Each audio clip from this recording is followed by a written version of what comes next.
L'honorable Zemblé Naya Jarvi, PH. L'honorable Zemblé Naya Jarvi s'est prononcé au lendemain de la rencontre tant attendue du mardi 27 juillet qui mettait en lumière Laurent Gbagbo et Alassane Ouattara pris en accolade au palais présidentiel comme convenu par le président lui-même. Longtemps attendue par les populations ivoiriennes, la rencontre entre l'ex-président de la Côte d'Ivoire Laurent Gbagbo et le président actuel, son Excellence Alassane Ouattara a eu lieu dans l'après-midi de ce mardi 28 juillet 2021 au palais présidentiel. Cette rencontre qui s'est tenue dans un esprit détendu de fraternité et de convivialité n'a pas laissé indifférents certains acteurs de la classe politique ivoirienne.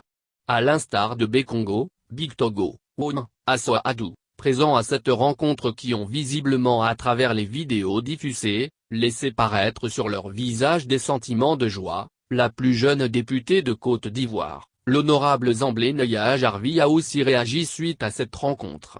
Jointe au téléphone dans la soirée de ce mardi 28 juillet 2021, la députée de Goïtafla n'a pas caché sa joie de voir ces grands hommes d'État se retrouver.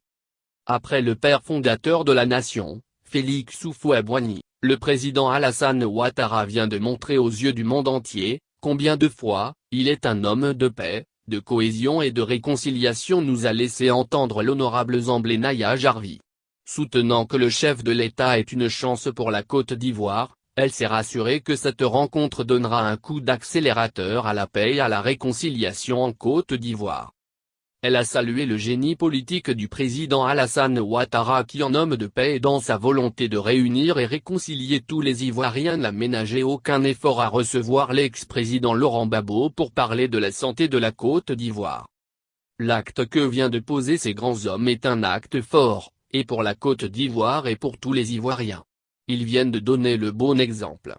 Il nous faut emboîter le pas, en taisant les petites querelles et en pensant à l'avenir de la Côte d'Ivoire, a-t-elle exhorté, d'ajouter le président Ouattara a donné le ton et moi en tant que député de la nation, je m'inscris résolument dans la voie tracée par notre cher président. Elle a cependant mis en garde les ennemis de la paix. Que les oiseaux de mauvais augure qui ne croient pas à la paix et à la réconciliation entre les Ivoiriens se taisent à jamais et se rangent dans leurs coquilles. Et surtout, nous n'accepterons pas des propos ou des actions qui auront tendance à faire entrave à cette dynamique impulsée par le président Ouattara, a prévenu la native de Zraluo. Elle a enfin invité tous les acteurs de la scène politique ivoirienne à militer en faveur de la paix pour le bonheur des Ivoiriens.